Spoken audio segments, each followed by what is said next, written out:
Muito bem, muito boa noite. É uma satisfação enorme estar aqui em mais esse evento do IDESP. Tenho certeza que muitas pessoas estão aparecendo nesse evento pela primeira vez.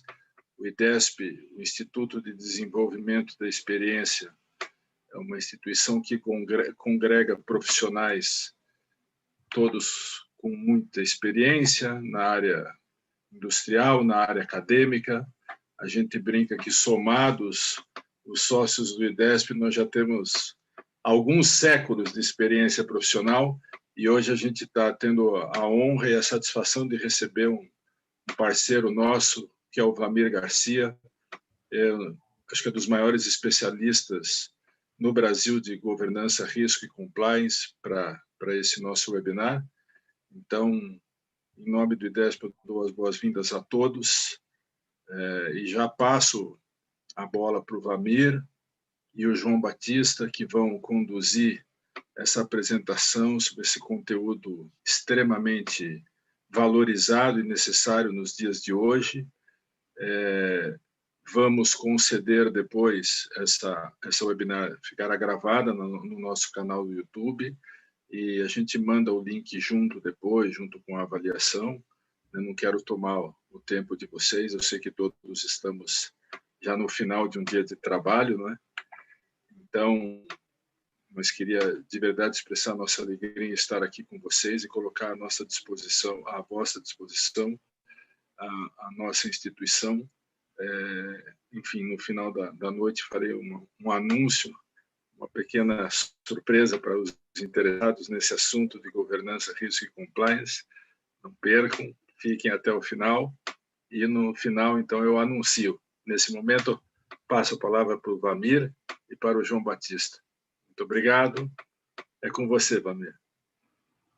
Obrigado, boa noite a todos. Agradeço ao IDESP pelo convite, pela honra de estar aqui ao lado de todos vocês e ao lado dos amigos aí que estão conectando, aí querendo aprender ou aprimorar os conhecimentos, né, de compliance. E espero que a gente passe aí um bom tempo onde seja construtivo, onde eu consiga passar algumas informações relevantes a todos, né? Então, mais uma vez, é uma honra estar aqui. Vlamir, posso só fazer uma introdução? JB, fica à vontade, fica à vontade. Me permita, Emílio, fazer só uma pequena correção, porque, na verdade, o mestre do tema é o Vlamir. O meu papel aqui vai ser de fazer algumas pequenas inserções com casos práticos que eu vivenciei. E o Vlamir, quando apresentar toda a estrutura de compliance, de governança, ele vai falar de canal de denúncia, comitê receptor de denúncia. E nas empresas em que trabalhei, tive a oportunidade, e mais do que a oportunidade, Vlamir, acho que a missão, porque se não tiver isso como missão, você não conduz bem um trabalho desse tipo. Eu parabenizo você pelo que você encara com paixão essa atividade. Então, agradeço. Apresentação, Vlamir. Então, vamos tentar fazer uma apresentação da maneira mais suave, mais soft possível, apesar do nome rebuscado, né? Compliance, um nome de origem inglesa e tal, mas é uma coisa que todos nós praticamos isso, a gente começa a trabalhar com isso já dentro do seio da família, né? O pai e a mãe nos dando diretrizes, conselhos, é o início do compliance na vida das pessoas, né? Mas vamos entrar aqui na apresentação e tentar simplificar ao máximo as informações para atingir nosso objetivo. Compliance, então, a gente vai utilizar o termo GRC, governança, riscos e compliance, que são as áreas que os assuntos que a gente acaba abrangendo dentro do mundo de compliance. Esse slide é um portal, uma apresentação de alguns itens que nós combatemos, algumas ameaças que nós combatemos no dia a dia. Vamos falar sempre no mundo empresarial, corporativo, né, que é o objetivo, mas muitos desses, infelizmente, também extrapolam, né, o mundo corporativo e atingem as pessoas físicas, né, por assim dizer. Então, adulteração de dados contábeis, tratamento desumano, discriminação de qualquer gênero, né? Suborno, lavagem de dinheiro, mão de obra infantil, propina, fraude, conflito de interesses, assédio sexual, corrupção, enfim. O slide ficou pequeno para o tamanho, para a quantidade de ameaças que nós enfrentamos, né? E dentro dessa realidade que nós vivemos, é o mundo, né? Não é o Brasil, é o mundo que passa por tudo isso. Alguns desses problemas em maior quantidade ou menor quantidade, de acordo com o país, com a cultura, mas é a realidade do mundo, né? O mundo globalizado para o bem e para o mal. E uma das soluções que se encontra no mundo corporativo é o chamado compliance, né? Ou a integridade, o programa de integridade nas empresas. Compliance, como já foi dito, né, é uma palavra de origem inglesa e é o dever de cumprir, to comply, estar em conformidade, fazer o cumprimento de normas internas e externas, né, que são impostas à organização e às pessoas, né, nós que pertencemos às organizações. Então, as normas internas, podemos dizer diretrizes, políticas, procedimentos, enfim. E as normas externas, todas incluindo as leis que regem o país e que regem o comportamento das empresas, né, das pessoas jurídicas dentro do país. A primeira pergunta que se faz quando a gente fala em compliance, né, especialmente as empresas que ainda não têm a estrutura, a área instituída, tá bom, vou implementar uma nova área. O que eu vou ganhar com isso? Quais serão as minhas vantagens? Também o slide é pequeno, tem mais informações, mas pontuei as que eu acho mais relevantes e não está necessariamente na ordem, tá? Todas têm igual importância. Segurança jurídica. Primeiro, nós falamos no slide inicial de várias ameaças às nossas organizações. Ameaças às organizações, se você mitigar o risco, ok. Se você não conseguir mitigar o risco, ou controlar o risco, você vai ter um problema jurídico, provavelmente, um momento ou outro momento. Do ponto de vista de compliance, de imagem, se tivermos aí pessoas da área de marketing, né, que cuida da imagem da companhia, um compliance bem estabelecido acaba sendo uma importante ferramenta, porque ela dá o bônus para a companhia do marketing, né? De uma boa ação, de uma empresa limpa, de uma empresa correta. E isso pode ser muito bem trabalhado. Eu já visto alguns selos que a gente encontra, né, em produtos que nós compramos, né? Vou dar um exemplo aí de uma entidade muito séria, né? A Brinc, empresa amiga da criança, né? Então, são vários selos. E você ter um programa de integridade pode também ser utilizado para mostrar as qualidades da empresa e ampliar a sua imagem, melhorar a sua imagem, né? Tanto junto ao mercado, quanto agregando valor, né, aos investidores para futuras negociações, para uma junção, uma potencial aquisição por parte de uma empresa, de uma outra empresa, enfim, ampliar seus horizontes. Redução de custos também.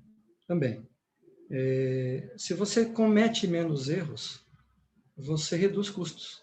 Erros elevam custos.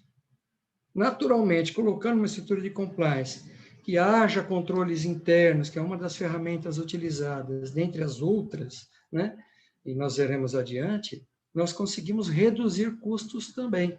Uma empresa que, por exemplo, não paga multas, tem custo reduzido, né? Transparência no cumprimento de regras. A regra do jogo está aí. Quando você começa a jogar um jogo, tem que conhecer a regra do jogo, para jogar bem jogado esse jogo. Vantagem competitiva e aumento na produtividade. Também acho que a frase, o ponto já se autoexplica. Facilidade em atrair novos parceiros. Quem gostaria de firmar uma parceria com uma empresa que tem problemas de integridade? Né? Isso é uma pergunta que a resposta também é objetiva, né? Ninguém. Se você tem uma empresa organizada em todos os aspectos, e você tem uma estrutura de integridade ou compliance bem elaborada, bem enraizada na empresa, a sua empresa se torna uma empresa muito atrativa no mercado. Retenção de talentos, e aí o JB, depois com a experiência de recursos humanos, ele vai poder acrescentar, né, JB? Uma das maneiras que nós temos é a valorização das pessoas que trabalham com compliance dentro da companhia, que não necessariamente são colaboradores da área de compliance, mas são pessoas que fazem atividades juntamente ou com parcerias internas ao compliance. Nós podemos chamar, por exemplo, de key users, ou usuários chaves dentro da empresa. Essas pessoas naturalmente são treinadas e acabam tendo uma certa cumplicidade com a área de compliance. Se torna uma pessoa importante até para uma reposição dentro da estrutura da companhia. Eu já visto o fato, e o JB também vai poder acrescentar, de o profissional de compliance ser um profissional com características específicas, né? E aí eu vou pedir, JB, que você, por gentileza, cite aquele exemplo que nós falamos outro dia, sobre a busca de um engenheiro ou de um médico, né? E a busca de um profissional de compliance. Legal. Com os colaboradores... Claro, desculpa. Com os colaboradores treinados, é claro que eles são auxílios naturais no combate a todos aqueles pontos que foram citados naquele slide, né? Aquele slide pesado que o carimbo de compliance acaba sendo uma das soluções para mitigar. E a possibilidade de penalizar um parceiro comercial ou um agente corruptor interno. Porque o direito não é uma ciência exata. Quando você fala em penalização, quando você fala em leis, há que se estudar o fato, né? A gente não joga numa matriz, num Excel da vida, e dá positivo ou negativo, verde ou vermelho, né? Não é assim. Então, quando você mostra que a empresa não coaduna, não concorda com alguns tipos de posicionamentos, e alguém internamente age, você consegue dissociar a ação do agente interno da postura da empresa que por exemplo, colocada dentro do código de conduta da empresa. E, por último, a vantagem na obtenção de acordo de leniência, né? Na pior das hipóteses, a empresa enfrentando um problema sério, se ela tem uma estrutura de compliance, há uma vantagem por parte da justiça na obtenção do acordo de leniência, que é uma vantagem muito grande para quem tem problema sério. Legal. Posso complementar, Flávio? Por gentileza, JB. Eu vou começar por aí, por esse ponto aí que você falou de acordo de leniência. E novamente, citando os casos práticos que eu vivenciei, eu falava no começo do canal de denúncia, as denúncias, como todos nós sabemos, a grande maioria são denúncias anônimas, denúncias que o Comitê de Compliance tem a obrigação de investigar, depois nós vamos falar dessa responsabilidade que fica nas costas do compliance de ser justo, né? Mas a denúncia você tem que investigar, você tem que comprovar e tem que tomar medidas. E como é uma denúncia anônima, o denunciante pode até não estar satisfeito ou pode estar satisfeito com as medidas porque ele fica sabendo. E como é que ele fica sabendo? Normalmente, ele, quando abre uma denúncia, mesmo anônima, ele recebe uma senha secreta para ele entrar no canal de tempos em tempos, a hora que ele quiser, e ver como é que está caminhando, que o comitê tem obrigação de postar o encaminhamento, o andamento daquela denúncia. E aonde que entra uma vantagem competitiva, um pouco ligado ao acordo de leniência, que é na justiça do trabalho. Na justiça do trabalho, porque a pessoa denuncia e depois pode mover uma ação. Ela também pode mover uma ação. E se a empresa investigou e tomou medidas, seja que medida for, até de demissão podemos estar falando um assédio moral ou sexual, se a empresa tomou medidas, isso é uma grande atenuante na justiça do trabalho. Ela vai continuar tendo que responder. Por quê? Se teve um assédio moral, alguma falha teve da empresa. Mas se ela tomou medidas, pode ter certeza que que essas medidas tomadas vão beneficiar a própria empresa no processo trabalhista. O outro ponto, Vlamir, que você falava, então, de retenção de talentos. Eu diria para você e para os amigos que tem 2 ou 3 vieses nessa retenção de talento. A primeira que você citou é que aqueles key users, imagina uma empresa de 5, 10 mil empregados, como nós todos trabalhamos, quantos key users tem que ter? Porque um compliance de 3, 4 pessoas não consegue fazer um trabalho com profundidade. Ele tem que ter os key users, como o Vlamir falou. E esses key users treinados são, na verdade, uma fonte de seleção para o próprio compliance, né? Então, esse é um talento interessante. E tem uma outra coisa, Vlamir. Quando vivenciei casos desse tipo, pessoas que iam deixar a empresa em razão de assédio moral e que depois não só continuaram na empresa, como foram promovidas. Por quê? Porque aquele fulano que estava assediando deixou a empresa no lugar dela, porque foi investigado e foi tomada medidas, né? Mas, o Vlamir, agora, para ser bem informal, eu não lembro do exemplo que nós combinamos no médico, então eu vou pedir para você complementar. Não, sem problemas. Foi um bate-papo, né? É natural que, se você está numa empresa, RH, o JB, e ele precisa colocar alguém dentro da área jurídica, ele vai buscar advogado. Então, na matriz de qualificação, precisa de um diploma lá, a carteirinha da OAB, enfim. Se a mesma coisa acontecer para o departamento de engenharia, idem, Conselheiro Regional de Engenharia, o diploma ali devidamente certificado, né, com os anos de engenharia e por aí sucessivamente, de acordo com a matéria. Para trabalhar na área de compliance, essa é a peculiaridade positiva, na minha opinião, né?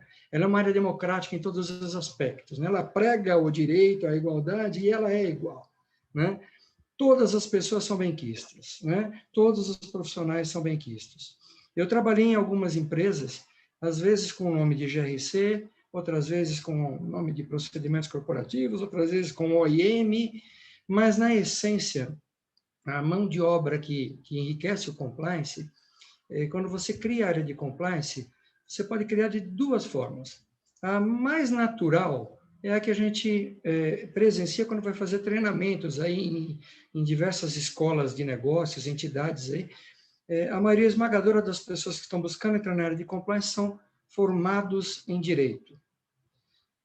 E isso é uma maneira de você compor uma área de compliance. A outra maneira é você compor a área de compliance multidisciplinarmente.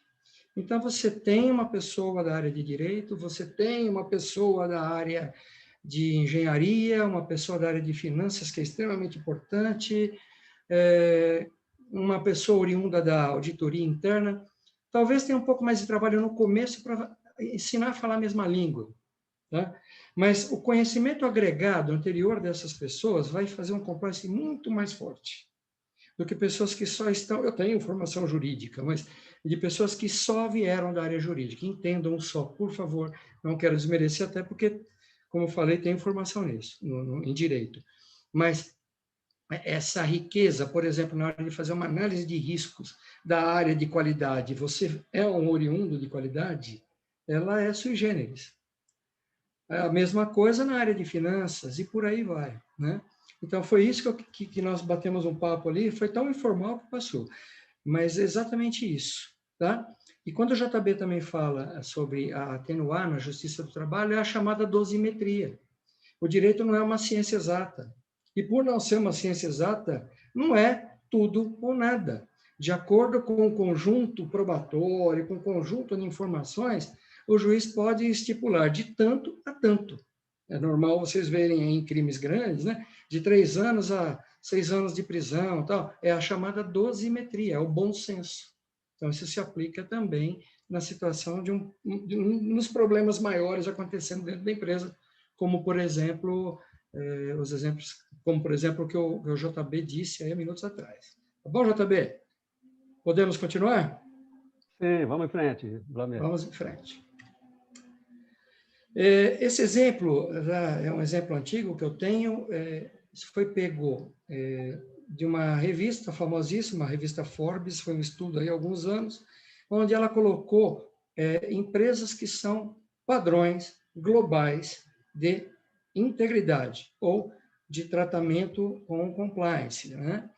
E aí, obviamente, a gente verifica praticamente todas as empresas, ou todas as empresas, literalmente, são titãs, são megacorporações em suas áreas, né? Passando por Volkswagen, Ford, Hasbro, T-Mobile, 3M, Levi's, Intel, Dell, Texas Instruments, Xerox e por aí vai. E eu não deixei por acaso a Natura no meio, não. Eu puxei a sardinha para nossa brasa, tá? Natura ali, a bandeirinha do Brasil, ela era a única empresa listada ali no hall de praticamente 130 empresas, né? Como um modelo, um padrão de gestão de compliance. Para mim isso é muito interessante, até por ter conhecido algumas pessoas do compliance da Natura, e não tenho vergonha de dizer, benchmark, o que é bonito, o que é bacana, eu também copio, e as informações que eu obtive ao longo da minha carreira, dentro dos fóruns onde eu participei, eu tive contato com essas pessoas da Natura, foram muito proveitosas para mim, né? Eu utilizo até hoje. Então, é merecido estar aí no meio, né? Sem desmerecer as outras empresas ali, mas a Natura é para bater palma aí, porque foi uma situação muito bacana e orgulho nosso. Esse slide eu costumo dizer, gente, que é o slide da coisa boa, né? Mas tem o slide da coisa ruim, né? E me permita voltar, mas o primeiro item ali é Volkswagen. No slide ruim, o primeiro item é Volkswagen. Prejuízos bilionários e multas. Volkswagen nos Estados Unidos, isso é público, então eu vou citar, né? O Dieselgate, né? Então, aquele problema do escândalo dos testes de emissão de gases nos Estados Unidos, e um problema que a Volkswagen Mundial conseguiu contornar com ações de compliance exemplares, mas gerou prejuízos bilionários, muitos e muitos milhões de dólares, né? Parmalat, escândalo contábil, Walmart, Merrill, Barings, enfim, todos pagaram penas muito grandes, devido a problemas de integridade. Um compliance efetivo, e já existia na maioria esmagadora das empresas, mas atuante de fato e de direito em todos os aspectos, provavelmente teria mitigado os riscos. E mais para frente a gente vai falar, pessoal, sobre mitigação, tá? Mitigação não é eliminação do risco. Mas deixa eu chegar no momento adequado os slides adiante. Aqui são dois exemplos emblemáticos, tá? Isso é poder de juiz. O juiz tem o martelo e tem o poder de descontinuação das empresas, né? Então, Lehman Brothers, instituição financeira que estaria próximo de completar 160 anos e não conseguiu apagar essas velhinhas todas. A Arthur Andersen, no slide posterior, eu posso dizer um pouco mais sobre o motivo, mas também ali, beirando 90 anos, foi encerrada, né, por uma ação judicial. Está previsto em lei isso, seja lá no exterior, seja no Brasil, né? O juiz tem este poder de encerrar a empresa a qualquer momento, dependendo da gravidade. Antes que alguém possa lembrar, mas nós tivemos exemplos recentes e as empresas não foram encerradas, pagaram multas, né? Petrobras, Odebrecht, todas as grandes empresas de construção praticamente, poucas se salvaram, a Vale também, recentemente. Depende muito do padrão do juiz, do padrão do juízo naquele país, né? Os chamados garantistas, não garantistas, vamos manter alguns direitos, não fecha a empresa por causa do problema social, do desemprego. Eu tenho um conceito do que eu faria se fosse juiz, mas são juízes, eles têm o poder para tomar decisão dentro da lei e o fazem dessa forma. E prisões decretadas aos principais gestores, principais executivos. Então, quando a gente comete um risco, um erro grande, um erro graúdo no sentido de integridade, isso pode respingar a todos, incluindo as pessoas físicas que estão, né, em cargos de alta gestão na empresa. A gente tem um exemplo na Odebrecht do próprio herdeiro, né, do Marcelo Odebrecht, que ficou 3 anos. Olha, só 3 anos? um ano, para uma pessoa que tinha o poder que ele tinha, um mês ou uma semana sem o livre direito de ir e vir, pesa bastante, né? Vai no psicológico, vai no ego da pessoa. Petrobras, os principais gestores também, né? O Nestor Cerveró é o que a gente mais lembra, mas outros também foram presos. O WorldCom, a Enron, o HSBC, são exemplos aí, eu não vou alongar no descritivo de cada um, mas são casos públicos, né? Dá para entrar na internet e fazer uma boa pesquisa. Eu falei da Arthur Andersen, e esse é um cenário interessante, né? Eram um Big Five e depois se tornaram Big Four, né? Se tornou um case internacional, mas o cenário do mundo, até o escândalo da Enron, tinha 5 grandes empresas: Ernst Young, Deloitte, Arthur Andersen, PricewaterhouseCoopers e KPMG, no ramo de consultorias internacionais, consultorias aí, mega consultorias. Auditava os balanços de grandes empresas, né? Salvo engano, a KPMG auditou o balanço da Petrobras nos últimos anos, antes do escândalo do Petrolão. Mas vamos adiante, vamos passar. Arthur Andersen foi envolvida num escândalo, no caso Enron, nos Estados Unidos. Como essas empresas, o maior ativo é a credibilidade, como, por exemplo, elas têm a autoridade, a credibilidade para auditar e fechar um balanço contábil, qual a credibilidade que a Arthur Andersen passou a ter no dia seguinte aos escândalos, ao FBI colocar todas as informações em cima da mesa, né? O cenário foi simples, ela deixou de existir. Quando ela deixou de existir, aí, para mim, é uma mensagem subliminar, sabe? JB, Emílio, pessoal. Desgraça de uns, alegria dos outros. Ela era a maior e o filão que cabia a Arthur Andersen coube a divisão às outras, né? Boa parte dos seus colaboradores também foram absorvidos por outras empresas e vida que segue. Qual a mensagem que eu entendo, além de não fazer a coisa errada, né? No caso, foi uma investigação do FBI. Mas isso poderia ter acontecido também por uma denúncia de um concorrente descobrindo alguma coisa. Então, muitas coisas podem acontecer para que um escândalo venha à tona. Inclusive, os seus concorrentes podem delatar. Né? Mais um motivo para a área de compliance estar atuante dentro da empresa. O seu concorrente te conhece mais do que os outros. Pois não, JB? Bem lembrado, Vlamir. Perdoa aí, não foi de improviso o que você falou, que me fez refletir, é que o canal de denúncia ele é aberto, amplo e irrestrito. Ele não é para colaborador, ele é para qualquer um. Qualquer um. Não é feriado, então, né? O Vlamir falou, pode ser um fornecedor, pode ser um concorrente, pode ser um familiar que o empregado não está se sentindo justiçado, mas o familiar acha que está. Então, ele é totalmente aberto. Então, realmente, um concorrente pode abrir uma denúncia. Ela pode vir externamente, pode vir internamente, a pessoa está indignada com alguma coisa, seja bem motivada ou amparada por motivos ou não, né? Eu costumo dizer assim, se a denúncia vem do fígado, ela tem uma postura. Se ela vem do cérebro, é diferente, né? E aí, mais para frente, a gente vai falar da postura da área de compliance e das pessoas de compliance, como ela deve agir, como ela deve se portar dentro da empresa. Tá bom? Vamos lá. Vamos falar de missão, né? Toda empresa tem missão, visão e valores. Compliance tem uma missão nobre dentro da empresa, né? Que é garantir que todos os procedimentos entendam. Procedimentos, diretrizes, políticas, normas. Cada empresa dá um nome para as regras, para suas regras, né?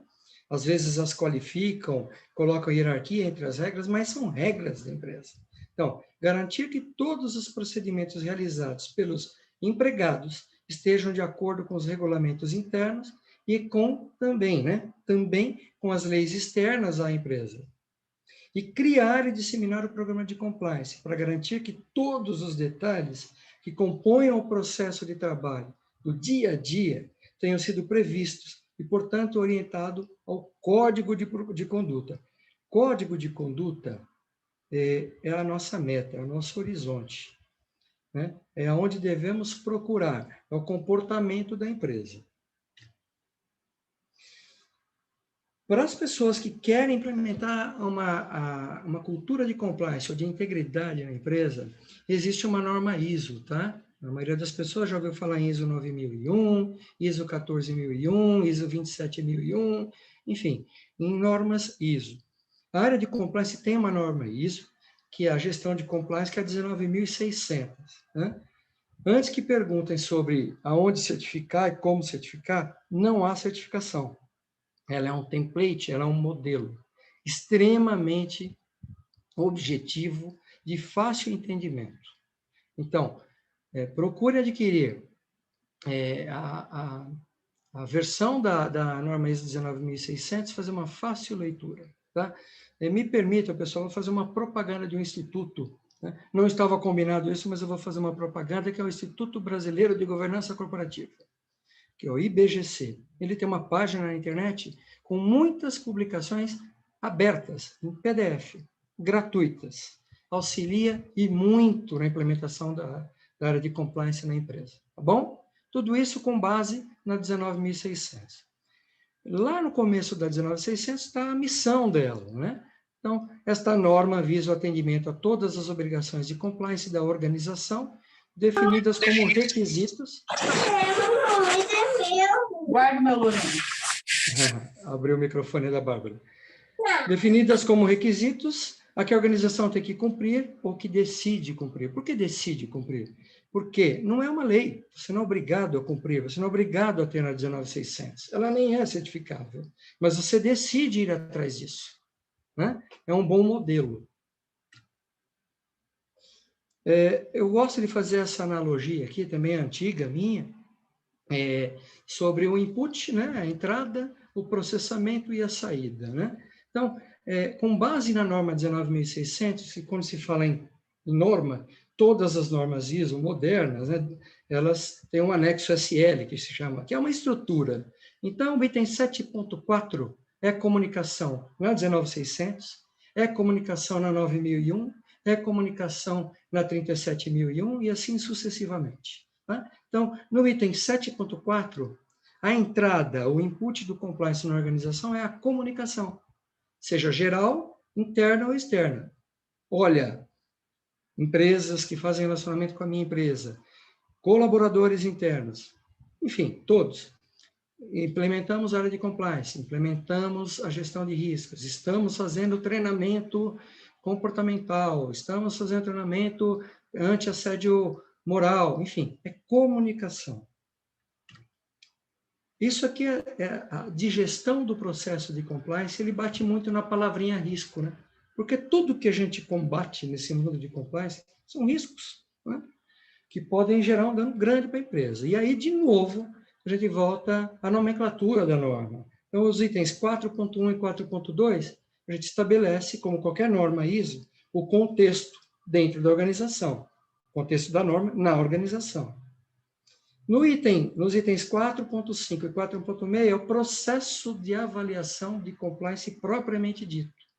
E aí a gente vai bater nas teclinhas. Identificação das obrigações de compliance, riscos relacionados à conformidade. Dentro do campo de riscos, a probabilidade e o impacto, né? No caso de uma não conformidade. Depois, a avaliação dos riscos com a classificação dos próprios e definição de prioridades, porque a gente não ataca todos os riscos de uma vez. A gente não tem braço para fazer tudo isso. Então, tem que ter uma gradação desses riscos para que a gente consiga estipular quais são os que a gente vai atacar primeiramente. E finalizando nos itens 6.1, 6.2 e 8.2, é o tratamento de risco. Identificamos o risco, o que vamos fazer com os riscos? Estabelecimento e implementação de controles. Mais uma palavrinha-chave de compliance. Controles. Fecha com os itens 9 e 10, que é a avaliação de melhoria de desempenho. A gente pode colocar aquele famoso PDCA. Todas as ações que a gente faz no compliance fica circulando, verificando Estabelece-se uma periodicidade para algumas questões, por exemplo, para análise de riscos, né? E para outras a gente faz uma análise online, contínua. Tudo bem? Aqui a gente vai trazer para o mundo real, bem Brasil mesmo, né? 27 bandeirinhas, 27 estados na corporação. Quando a gente começa a falar de integridade no Brasil, essa palavra ela é muito utilizada, ela está em moda e deve ficar para sempre, né? A gente tem que buscar a integridade. Essas bandeirinhas que estão maiores ali, aqui, à esquerda, Rio de Janeiro, 2017, logo depois, Distrito Federal em 18 e Governo do Estado de Goiás em 2019, significam 3 estados que iniciaram a obrigação da existência da área de governança, risco e compliance, ou de um programa de compliance, para as empresas que fazem negócios com eles através de licitações públicas, que é a maneira que existe para você vender para órgãos de Estado, né? Então, aqui, no Rio de Janeiro, a lei se chama 7753 de 2017. Distrito Federal é a 6112 de 18, finalizando com a 2489 em 19.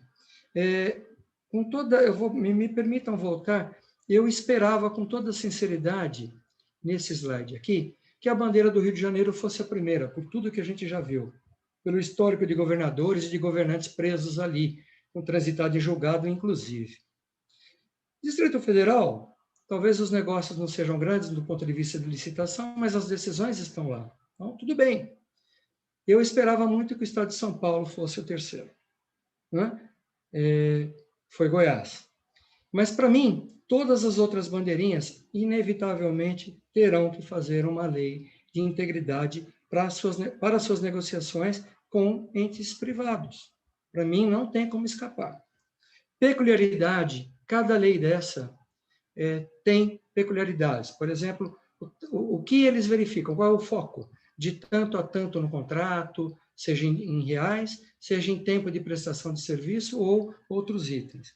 Mas todos estão alinhadíssimos com outras normas, né, que falam de integridade. Então, a lei anti-suborno, né, estão integradíssimas, e as próprias normas ISO voltadas ao mundo de compliance. Então, ali tem a exigência, eu coloquei GRC, pode utilizar o termo compliance, integridade, enfim, mas de uma estrutura que preze pela integridade dentro da empresa. Como que eles avaliam ou verificam isso? Eles podem autorizar a due diligence a qualquer momento na sua empresa, eles podem solicitar provas.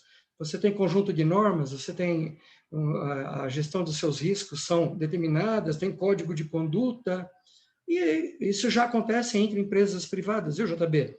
Interessante, que eu acho que muitas pessoas que estão aqui participando desse webinar já tiveram que responder questionários de compliance quando suas empresas vão vender para outras empresas, fazer negócios com outras empresas. E a resposta que não seja verdadeira pode ocasionar a perda do contrato ou até indenização. O Estado não é diferente, você perde a licitação. Você pode ter ganho em todos os outros itens, né? Preço, prazo de entrega, qualidade, o memorial descritivo perfeito. Mas mentiu, tem um compliance fake, foi pego, perde a licitação e passa para o segundo colocado. Alguma coisa, JB? Não, é isso mesmo, está perfeito, Flamengo. Ótimo. Bom, a gente fala em ferramentas dentro do compliance. Uma das principais ferramentas para o compliance e para a empresa são os controles internos. Você tem que controlar sua empresa, né? A base que a gente utiliza muito no mundo corporativo é o COSO ou COSO 2, né? Que é esse modelo.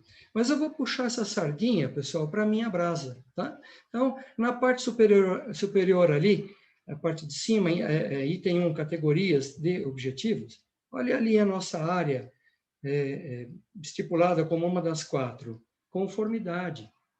É claro que nós usamos das outras também, né? Comunicação, a gente tem uma postura estratégica dentro da companhia, somos operacionais do ponto de vista de executar, por exemplo, uma análise de riscos anual, né?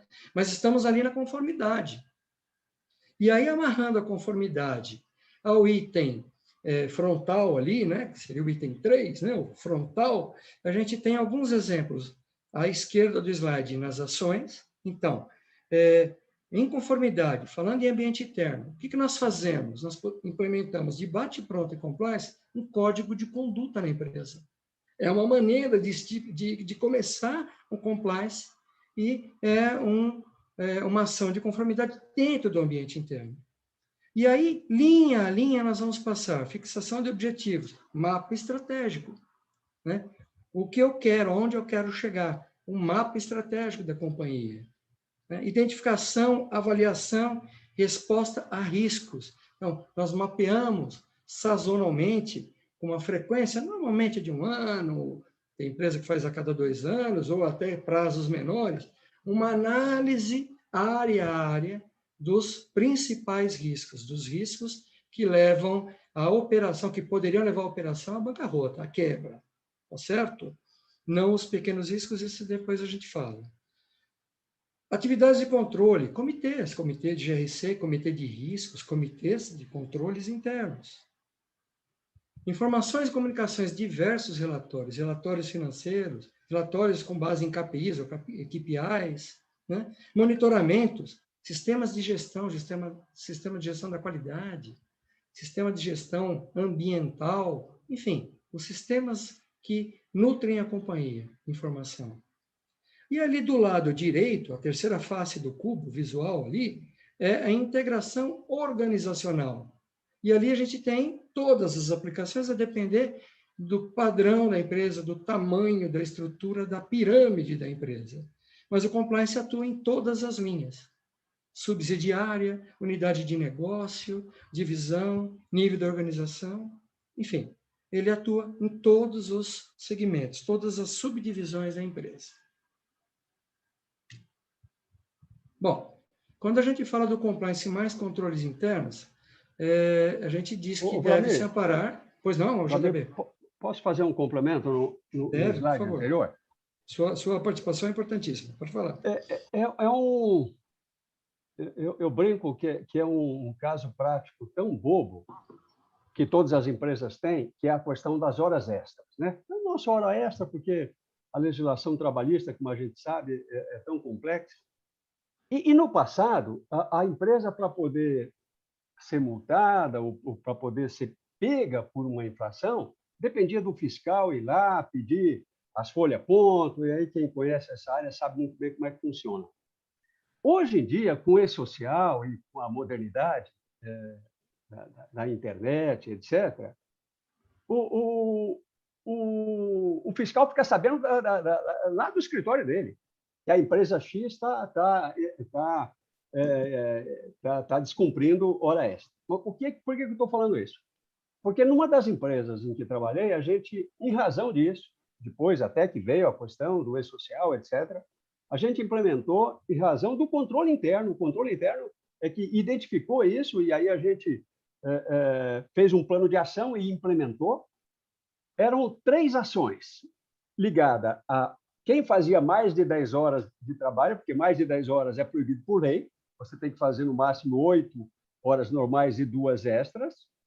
Quem eventualmente estava descumprindo o intervalo entre 2 jornadas, que a gente sabe que a lei exige 11 horas entre uma jornada e outra, e quem estava trabalhando no domingo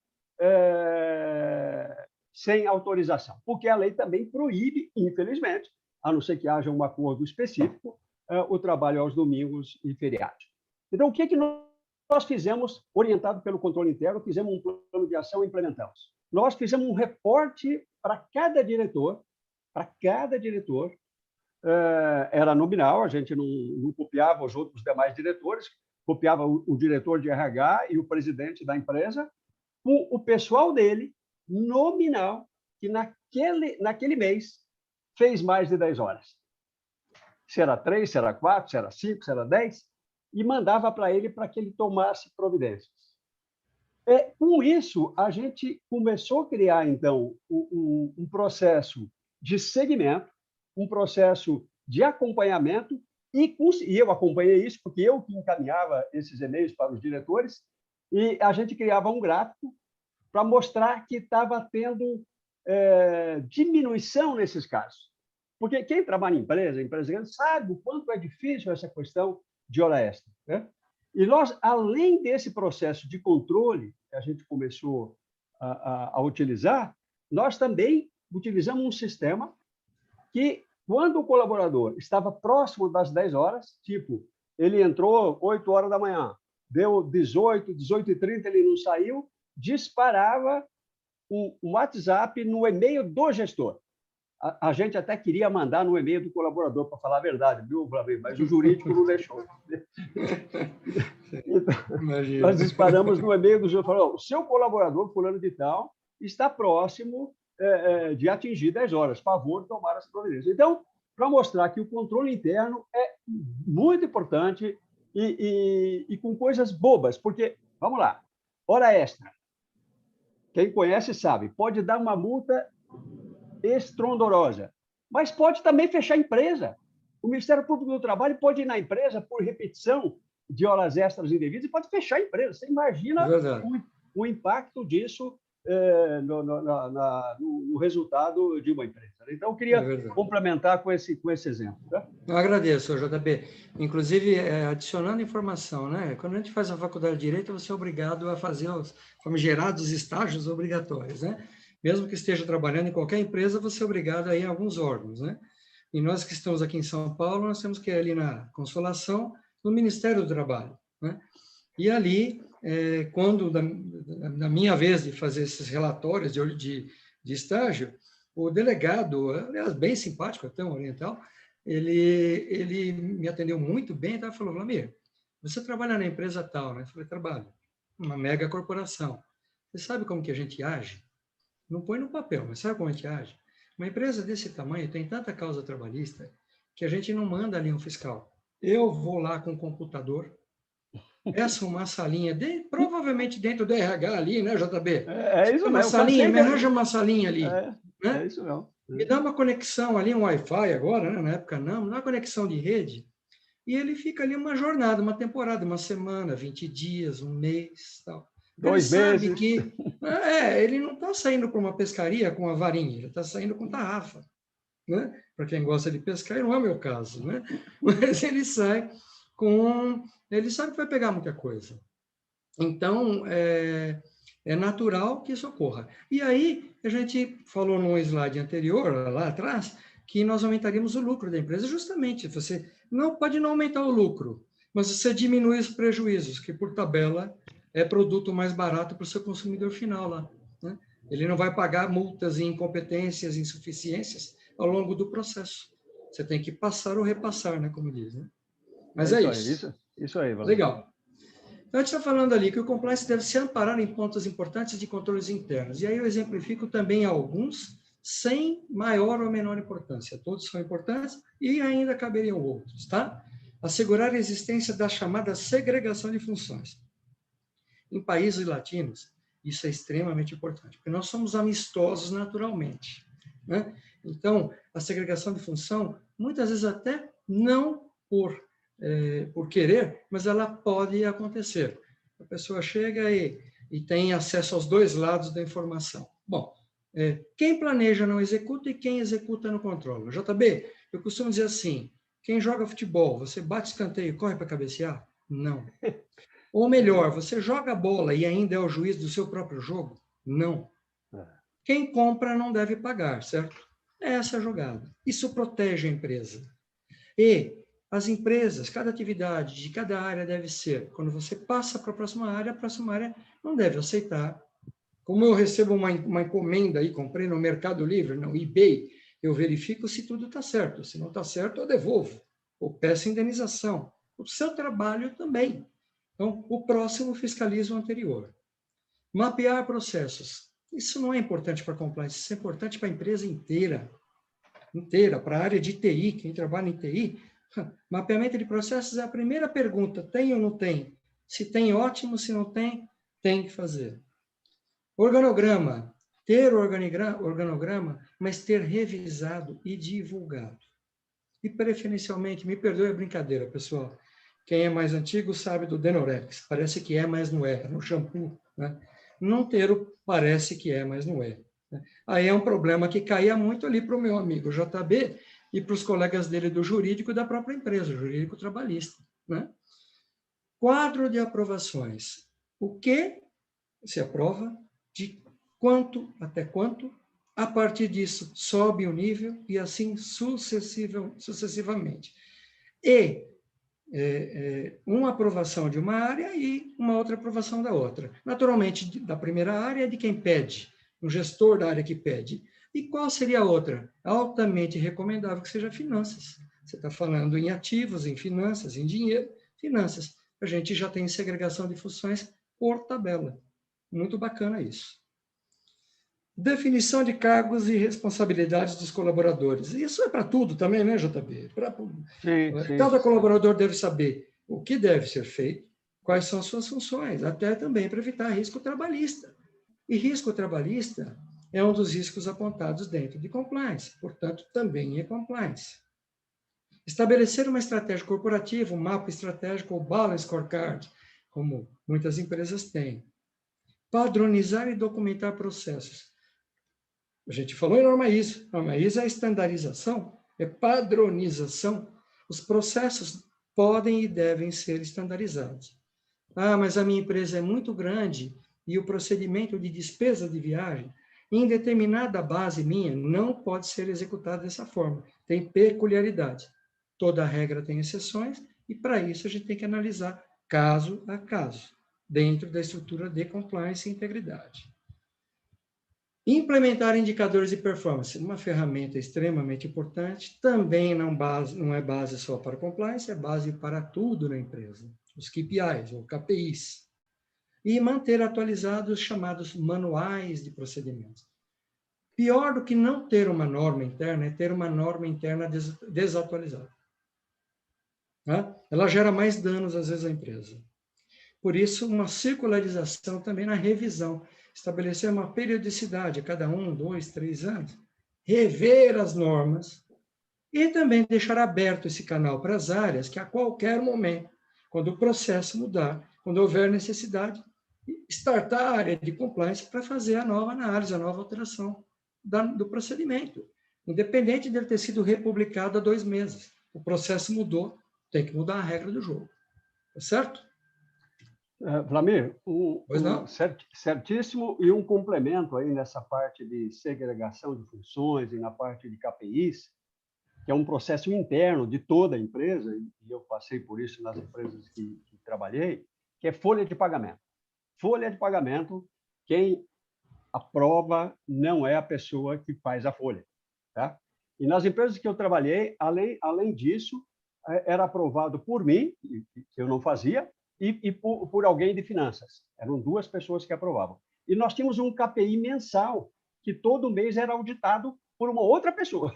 Entendeu? Então, por quê? Porque é dinheiro, e com dinheiro não se brinca. Tá?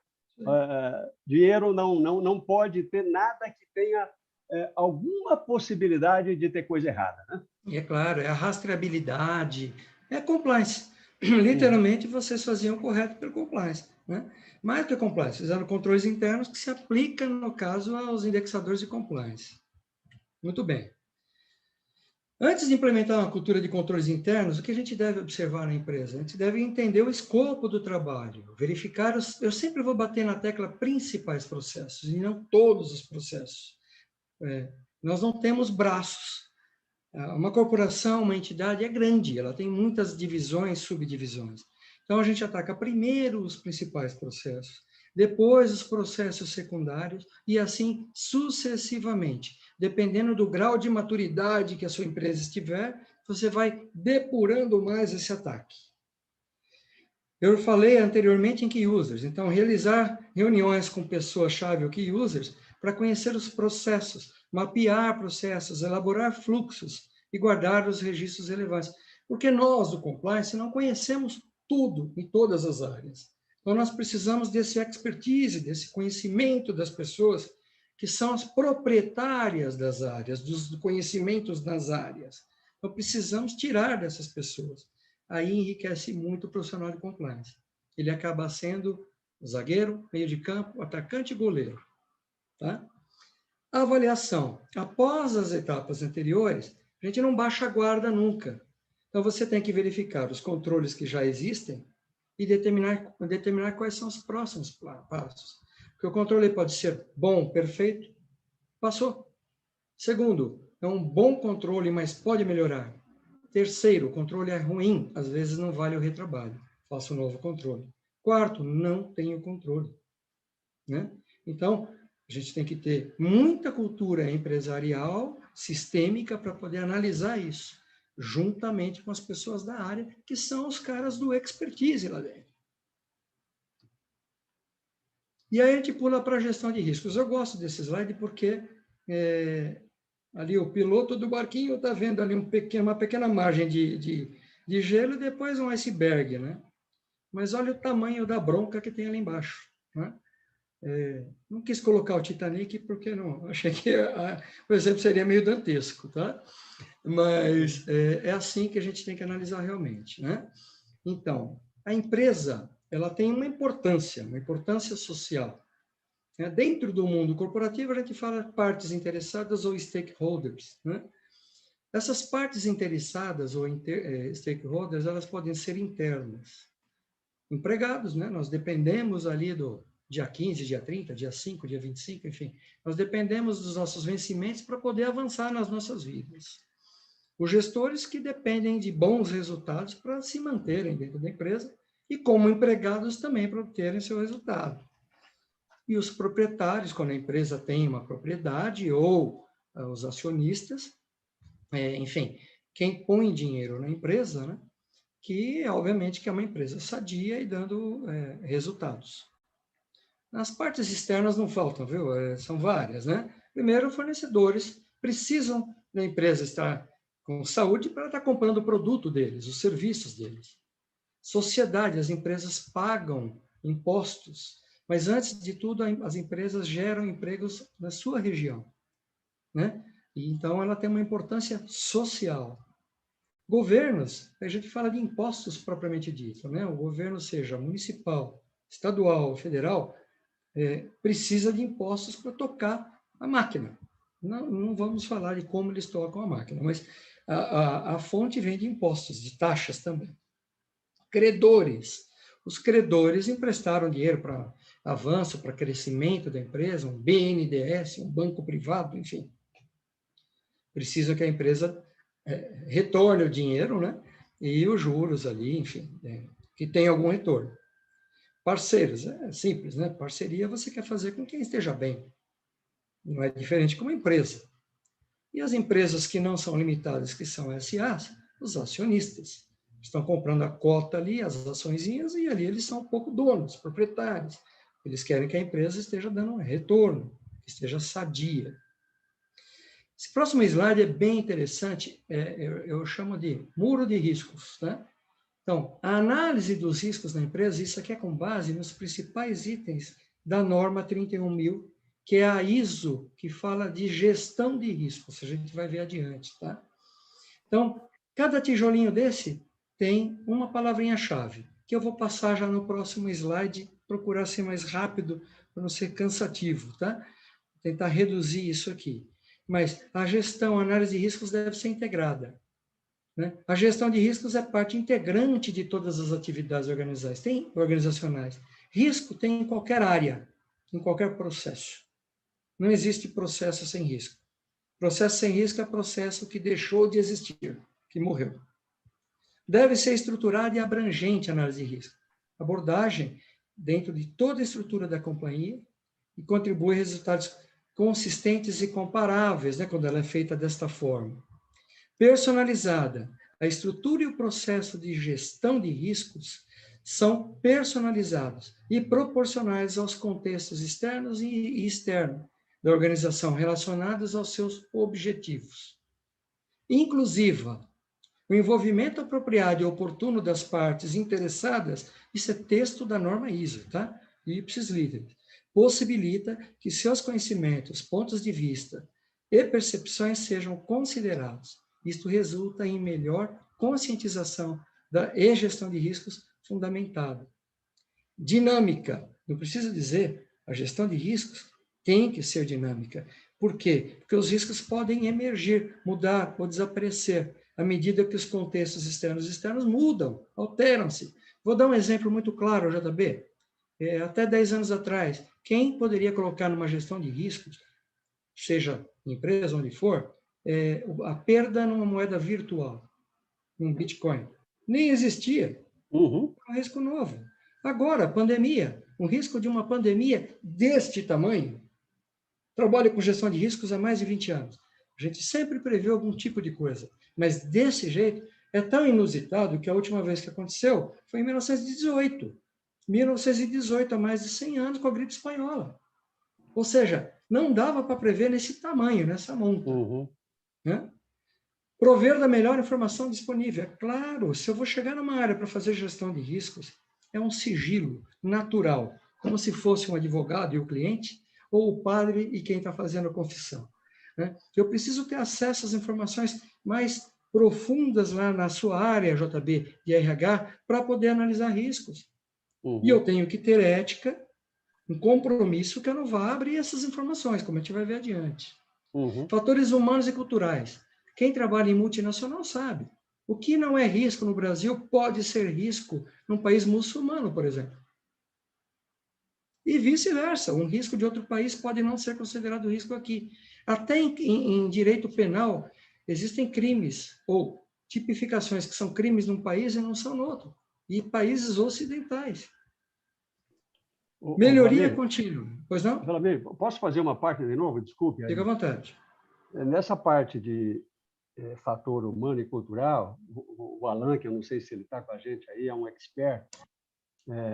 O Alan Thier morou em quase muitas cidades do mundo, né? Mas eu tenho um exemplo muito curioso. Um indiano, um executivo, que tinha um motorista, e um belo dia ele na porta do carro ele pegou o motorista e bateu no rosto dele. Bateu forte no rosto dele, dizendo que gostava dele. Isso virou processo trabalhista. Então, a importância de você treinar executivos de um país em outro país, porque eu não sei qual a intenção, mas os comportamentos mudam. Sim, e pode significar um risco e uma penalidade para a empresa. Exatamente. Existem empresas que não trabalham aos sábados, por questão religiosa, enfim, tal. Enfim, você tem que entender, compreender e aceitar, né? Quando você se coloca a sua base num país diferente culturalmente, você tem que adaptar. A gente usa o termo aqui tropicalizar para as coisas que vêm para cá, né? É a mesma coisa, né? Só usamos um termo diferente. E a melhoria contínua, que é um PDCA mesmo. Nunca falar, eu estou com todo o processo controlado, está tudo bem, está tudo perfeito. É não baixar a guarda. Nunca baixar a guarda. Riscos brotam, tá bom? Então, muita atenção ao aprendizado e à experiência, né? Aqui eu vou dar um exemplinho, a gente bateu um papo outro dia, né, JB, e eu citei o exemplo do Vlamir saindo para trabalhar, né? Eu pego o meu carro, é verdade, né? Saio para trabalhar, e aí eu já vou começar a analisar os riscos, né? Mas sem ficar neurótico, né? Primeiro risco, tomar uma multa. Eu pego o Rodoanel, vou pegar a estrada ali, vou ouvindo minha música e aperto um pouco mais o pé. Então, tomar a multa. Segundo risco, sofrer um acidente. Terceiro risco, o meu carro quebrar. Como é que eu faço? Eu vou estabelecer uma equação risco-medida-controle. Tá? Então, o processo meu é transporte, é conduzir, é a ida, é o traslado para a minha empresa. Então, eu apontei 3 riscos aqui. Na minha equação, não existe como sair de carro daqui à minha empresa sem ter nenhum desses riscos. Por mais que eu dirija bem, por mais que o meu carro seja novo ou revisado, por mais que eu preste atenção. Então, eu tenho 3 riscos que eu apontei no exemplo. As medidas. Bom, bater o carro, eu mitigo com um seguro. Faço o seguro do meu carro. Tomar multa, eu presto atenção porque eu fui treinado e revalido a minha CNH a cada período que o governo pré-estipula. E quebrar o carro, eu levo para fazer aquela revisão de acordo com o que a montadora me solicita. Né? Em último caso, eu tenho um bom mecânico e um guincheiro para me atender ali, o guincho da própria, do próprio rodoanel, aí, como é o exemplo. E controle? Bom, o controle do meu seguro, eu recebo um e-mail e uma comunicação da minha corretora de seguro dizendo que seu seguro está por vencer. Então, eu já mitiguei esse risco. Que outro controle que eu tenho para a CNH? Esse ninguém me avisa, mas eu vejo na minha CNH a data, vence no ano de 2024. Então, depende de mim esse controle, não é externo. E a quebra, eu faço a revisão, né? Então, eu vejo se está carimbadinho ali para estar garantido, né? O meu manualzinho, né? Então, não existe nenhum processo. Por melhor que cada um que esteja vendo esse webinar seja, e eu acredito que são, em suas profissões, em suas carreiras, em algum momento, a lei de Murphy atua. Não tem como não atuar. Né? E nós somos falíveis. É como dizia um amigo meu, até eu erro. Né? Todos erramos. Né? Depende de tantos fatores, não é só atenção e experiência. Né? Depende de... Sobretudo no momento de pandemia e tanta pressão psicológica, os erros acontecem mais. É natural isso. Né? E aí, é a equaçãozinha que a gente coloca ali. P de processo, que é igual a risco, medida e controle. O risco vezes medida vezes controle. Se tiver um zero ali, a resposta é zero. Zero não se aceita. Todo processo envolve risco. Essa é a mensagem. Como?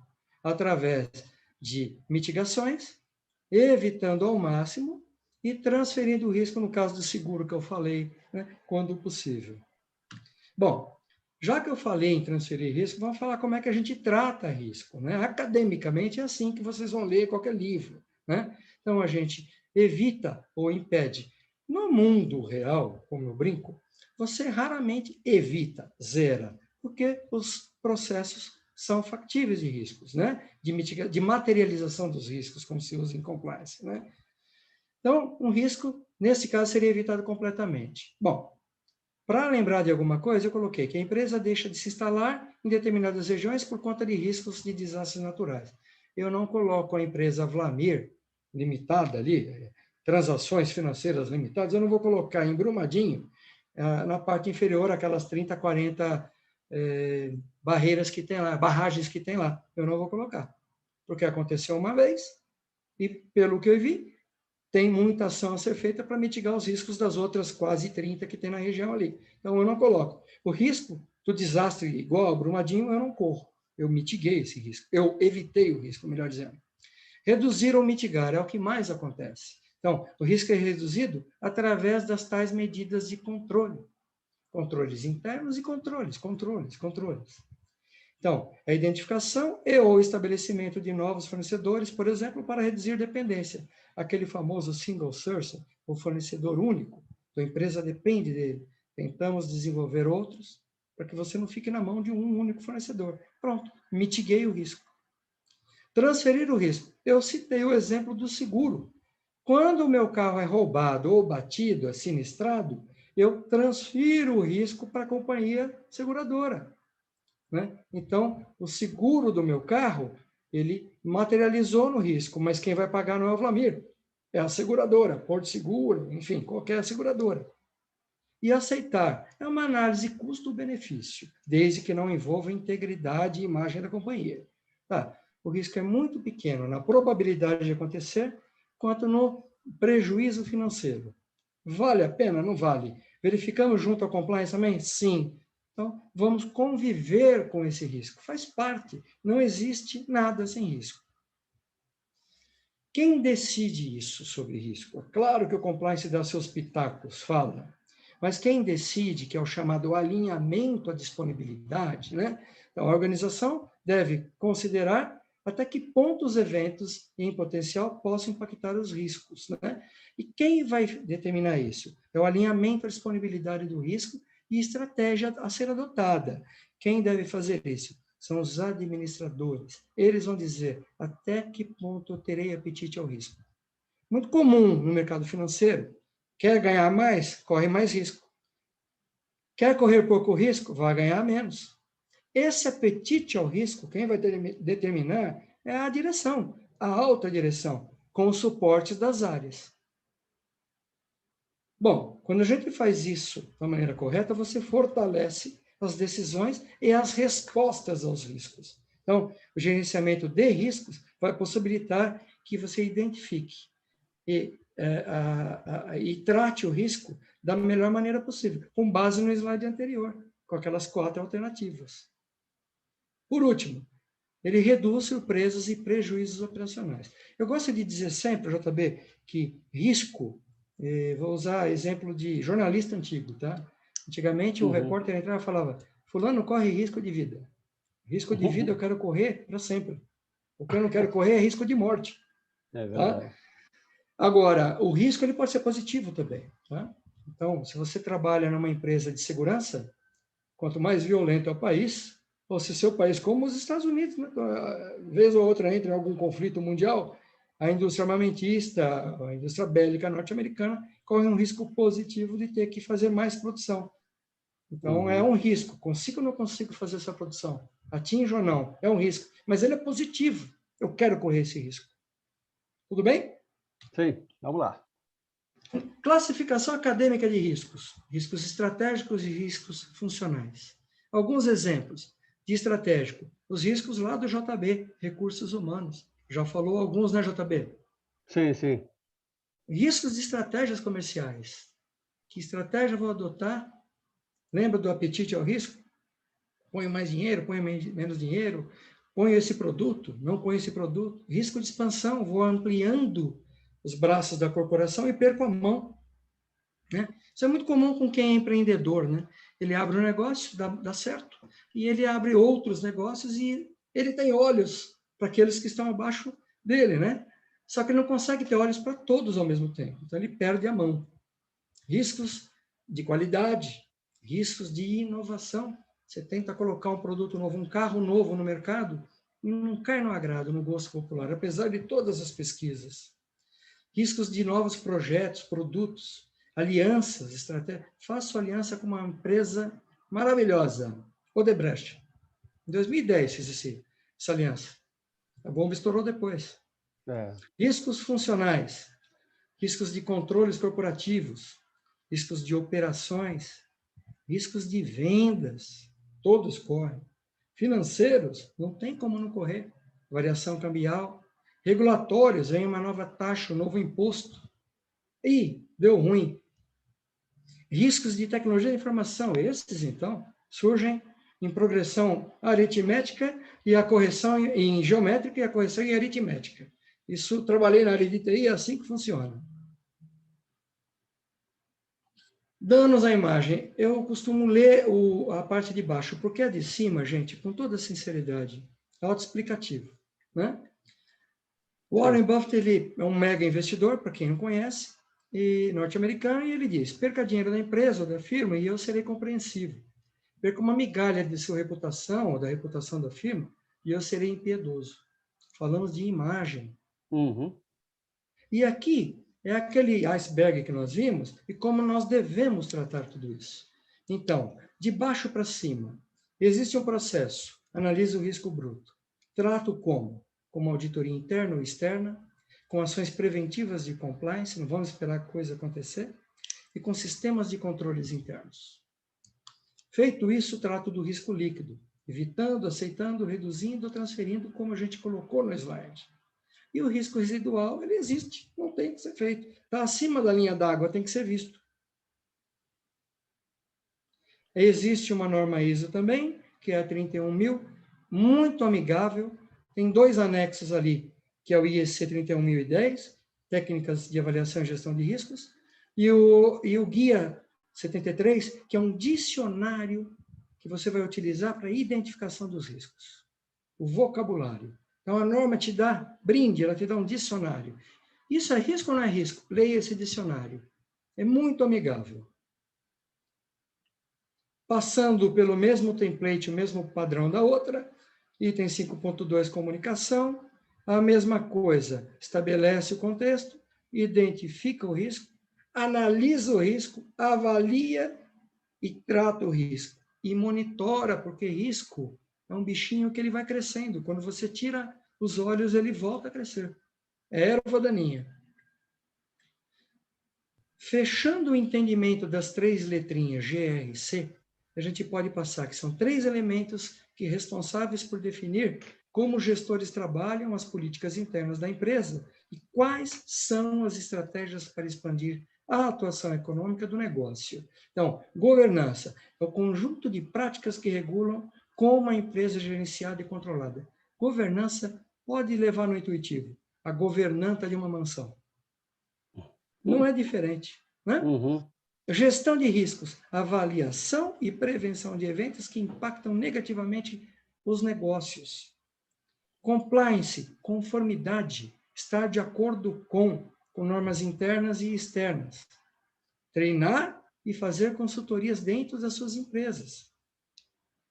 A pessoa de compliance, JB, tem que ser bem popular na empresa, tá? Se for tímida, não pode entrar em compliance. Tem que estar sempre fazendo ações. E aí me permite a brincadeira, mas é o ovo da galinha e o ovo da pata. A galinha põe o ovo, todo mundo consome. A pata põe um ovo muito mais nutritivo e ninguém consome. A galinha faz marketing. Ela cocoreja. A pata não, você não está vendo. Tá? Vlamir, você está sempre certo. É isso mesmo. Eu só estou preocupado que queríamos deixar um tempinho para alguém fazer alguma interação.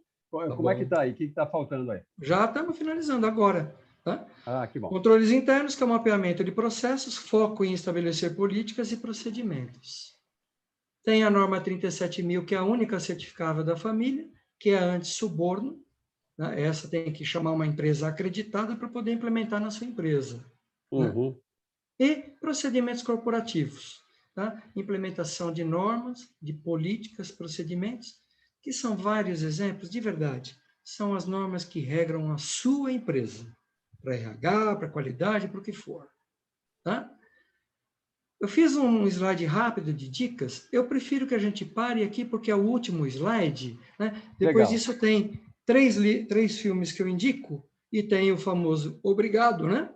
Mas eu gostaria de deixar aberto, enquanto você fala, as pessoas perguntam, se quiserem analisar alguma coisa dessa e citar, fiquem à vontade. Obrigado. Eu queria fazer, Flamengo, obrigado pela tua acelerada aí, para permitir esse tempo, mas eu queria falar uma coisa aqui no final, muito importante, que é o canal receptor de denúncia e o compliance como um todo tem que gozar de uma credibilidade muito, muito grande.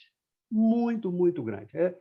Tem que ser, como você falou, a mulher de César não basta ser honesta, ela tem que parecer honesta. Né? E aí eu queria citar, tomando rapidamente o tempo, Vlamir, eu queria citar um case que acabei... dois cases bem rápidos. Um é que o compliance tem a obrigação de investigar muito bem antes de propor qualquer tipo de medida. E eu passei por uma experiência que quase cometi um erro. Não era só eu, era um comitê, uma denúncia de droga dentro da empresa. A minha primeira inclinação, para ser transparente com todo mundo, demite e fica livre do sujeito. Uma denúncia anônima e que tinha lá um gestor que tinha problema com droga e ainda tráfico, não era somente uso. Tá? Bom, resumindo, a gente começou a investigar e não conseguia resolver, não conseguia comprovar nada. E aí chegou uma segunda denúncia, depois uma terceira denúncia. E a gente não conseguia, colocamos um órgão externo para poder investigar esse caso, Vlamir. E olha, a minha primeira inclinação era a demissão, hein? A conclusão foi que era uma denúncia da ex-mulher do fulano, que queria prejudicá-lo, e o cara não tinha nada. Então, vê a importância do compliance em investigar e ser justo. Não pode tomar nenhuma ação pela emoção. A a ação tem que ser por provas, provas, provas. Tá? É não usar o fígado. Está ali no último item, garantir a imparcialidade e sigilosidade do GRC sempre. O segundo case também vivenciado na prática. Tivemos uma situação de um acidente, e graças a Deus não foi um acidente gravíssimo, mas poderia ter sido, e aí chegou no compliance uma denúncia. E chegou numa denúncia no compliance, e nós fomos começar a investigar as pessoas que estavam... 2013, esse é 2003. Que estavam envolvidas com aquele acidente. Tá? Tinham mais ou menos umas 10 pessoas que tinham passado perto, que tinham feito manutenção no equipamento, blá, blá. E eu e mais o gerente começamos a entrevistar as pessoas. Óbvio, ninguém sabia da denúncia do compliance, que era confidencial. Começamos a investigar o caso e, de repente, o RH daquela área me liga um dia e fala: JB, o pessoal aqui tem um maior comentário aqui, maior bochicho de que quem fala com você é demitido. Eu falei: porra, como assim, meu? Não, porque o fulano de tal, o Joãozinho, foi demitido a semana passada. Eu falei: o Joãozinho? Aí me lembrei que eu realmente tinha falado com ele. Era um daqueles 10 que estava... Eu falei: caramba. Aí, a meia-culpa, como RH. Eu e o RH da área não tínhamos conversado. Ele era sigilo. Bom, resumindo a história, para mostrar transparência. Eu falei: fulano, reúne as 10 pessoas aí que a gente está conversando e põe numa sala. E eu fui lá, os 10 na minha frente, o gerente que estava comigo conduzindo esse processo e mais o RH. Falei: pessoal, o fulaninho que foi demitido a semana passada, o RH está aqui e vai explicar os motivos que ele foi demitido. E o RH explicou, tinha um problema de performance, que não tinha nada a ver com aquele fato que estava sendo investigado. Aí eu complementei. Portanto, não tem nada a ver com a nossa conversa, que ainda nem concluímos, o processo ainda está em andamento. Mas eu vou dizer uma coisa para vocês aqui, abertamente. Nenhum de nós nessa sala, nem eu, temos estabilidade de emprego. A nossa estabilidade é a nossa performance. Mas tenho certeza de que o fulano de tal não foi demitido porque teve uma conversa com o compliance. Mas é muito, muito tênue essa conversa. Você tem que passar muita credibilidade para não perder a confiança dos operadores. Tá? Claro, não à toa, JB, é que uma estrutura de compliance bem montada na empresa, além dela ter que garantir tudo isso que a gente já falou, imparcialidade, sigilosidade e tudo mais, o ideal mesmo é que ela responda diretamente à última instância da empresa. Porque imagina se essa denúncia vem de recursos de compras, a famosa área de suprimentos. Né? Sim, sim. E você, o compliance, está pendurado em compras, ou está pendurado em finanças, e a denúncia vem contra a sua área. Claro. Uma vez alguém perguntou: e se a área denunciada for a própria área de GRC? Como é que você age? Pode acontecer, qualquer área pode ser denunciada. Um comitê independente que receba. Se você tem uma empresa terceira que analisa, ótimo. Se você não tem, já fica a sugestão para o pessoal aqui do grupo, tá? Sem dúvida. Do webinar. Sugestão mais criativa que eu encontrei até hoje, pode existir melhor, tá? Pegue o gestor de RH, pegue o gestor jurídico e você. Vocês são o comitê que analisam denúncias no âmbito de compliance. Se a denúncia vier contra qualquer uma das 3 áreas, automaticamente você sai do comitê gestor. É isso aí. É exatamente. Tá bom. E todos devem receber a denúncia. Então, o canal de recebimento não pode privilegiar. Então, é um e-mail que bate para os 3 ao mesmo tempo. Acabou. Legal, Vlamir, legal.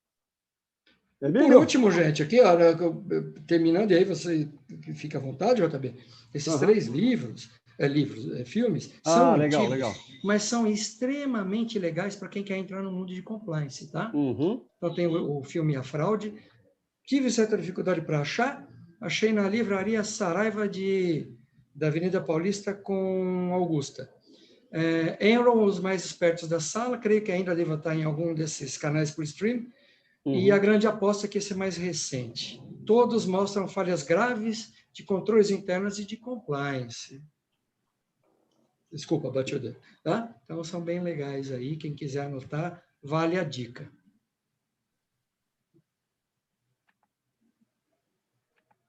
Legal, Vlamir. Muito bom. Se vocês me permitirem, eu gostaria de deixar também meus contatos aqui. Né? Quem tiver qualquer tipo de dúvida que eu puder acrescentar, podem contar comigo, tá bom? Eu gosto muito de falar do tema de compliance, então podem contar comigo. Legal, Vlamir. Muito obrigado, Vlamir, né, pela tua disponibilidade, pela apresentação. Acho que foi riquíssimo, né, para quem não tinha ou tinha o desejo de conhecer um pouco mais e aprofundar, né? A gente, em nome de IDESP, só posso agradecer a tua disponibilidade de contribuir aqui conosco. E queria chamar o Valdir aqui, que o Valdir queria fazer uma pergunta. Então, se ele está por aqui, nosso diretor técnico, Valdir, que, aliás, sábado temos um curso. Vem cá. Vem. Cadê o Valdir? Oi, Emílio, eu que agradeço, viu? Muito obrigado mesmo. Fico orgulhoso de estar no meio de vocês. Pergunta pode ser para o JB ou para o Vlamir, qualquer um dos dois tiver. É para o JB, Valdir, é para o JB. É o seguinte, quando você comentou sobre a análise de risco, né, e a due diligence, quando você vai para uma empresa fazer uma due diligence para uma compra de uma empresa, como eu já participei de uma due diligence de 2 compras e uma fizeram em cima de mim e me compraram também. Então, dos 2 lados, né? E a due diligence pertence a essa geração de risco, correto? Quando você vai adquirir uma empresa, que você passa pelo IPO, são feitas due diligence, justamente para levantar a empresa vivendo, tirar naquele momento a realidade dela, né? Porque a gente prepara material, quando você está sendo fusão ou aquisição, você prepara os materiais, tá? Mas nada como o momento, a realidade. O due diligence é uma auditoria, né? Você pode fazer no seu fornecedor também, né? Então, é a radiografia do momento. Ali você tem o termômetro, né, do que está acontecendo e de onde você está colocando a mão, né? Então, faz parte do processo, sim, quando você fala de compliance, Valdir, especialmente fornecedores. Vamos dar um exemplo claro aí, o JB vai concordar com certeza, porque é a área dele. Mão de obra análoga a escrava no fornecedor. Ou fornecedor de mão de obra, de serviços, de trabalho, de manutenção site dentro da minha empresa que não recolhe todos os passivos trabalhistas. Aí você vem com responsabilidade subsidiária ou solidária e tem que pagar tudo. Então, você tem a obrigação de controlar e garantir que esteja sendo feito correto. Você tem a obrigação, não tem jeito. Exato. É verdade. E nesse 3 e uma delas nós não compramos, né? Quer dizer, uma das 2, porque ela tinha passivo ambiental e era muita coisa. Aí desistiu. Já vi, já entendi. Então, isso é aquele negócio do agregar valor, lá que a gente falou lá no comecinho, há 1 hora atrás, 1h30. Hoje, o mundo globalizou para o bem e para o mal, né? Os golpes foram globalizados, mas as coisas boas também, os controles também. Então, hoje você tem condições de analisar muito mais as fusões, as aquisições, os investimentos. Colocar o seu dinheiro na bolsa hoje, qualquer pessoa tendo uma conta no banco pode comprar ações de qualquer mega empresa. Uhum. Você faz um due diligence, você abre ali a internet e verifica, que empresa é essa? Eu não conhecia, caramba, é uma empresa monstruosa, gigante, eu não conhecia, vale a pena comprar essa ação. É um due diligence. Tá? Okay. Muito bem. Eu vou, então, entrar com a surpresa aqui, né? Tem que entrar com a surpresa. Para você que está aqui conosco, agora sim, imperdível, atenção, sábado, dia 24, o professor Vlamir estará conosco num workshop de 8 horas sobre esse assunto. Abril. Abril, fechou, março, bem lembrado, abril. É porque o fuso horário aqui da Coreia está uma loucura. Um homem Uma internacional. loucura. O Emílio é do mundo. É aqui uma coisa. Ó. Então, muito obrigado. Peraí, é que estava rodando aqui. O abril. Mas o pessoal entendeu, Emílio, é 24 de abril. Mas você sabe que essas coisas entendem, mas depois o cara deixa de entender. Essa pandemia está fazendo a gente se perder em tudo. Se perder no mês, no ano, em tudo. Está difícil ser normal com essa pandemia, é verdade. Eu tinha colocado o slide do mês passado, meu Deus do céu. Opa, tá aí, agora peguei o slide certo. Isso. É que por causa da pandemia, o Emílio está pensando em 24 de abril de 2022. 22, boa, já vacinado, né, Emílio? Exatamente. 24 de março do ano que vem é o presencial, que esse, né, ainda vai ter que ser online. Obrigado a compreensão de todos. Bom, pessoal, então, assim, de coração, meu muito obrigado a todo mundo. Emílio, posso, antes de te agradecer, posso fazer um comentário? Pode, João. Você pode tudo aqui. Aqui você é patrão, né? JB, você é o seguinte, manda. É o seguinte, tem uma coisa que no tempo curto, o Vlamir tinha muito mais coisa para falar e eu certamente mais alguns exemplos, mas eu queria falar uma coisa para finalizar e a gente pode deixar essa sementinha lá para o dia 24 de abril. O grande desafio para mim, Vlamir e demais, do compliance, é como é que você resolve. Você tem uma denúncia, aí você investiga com aquele comitê que nós conhecemos, e você tem 100% de certeza que é fato concreto. 100%.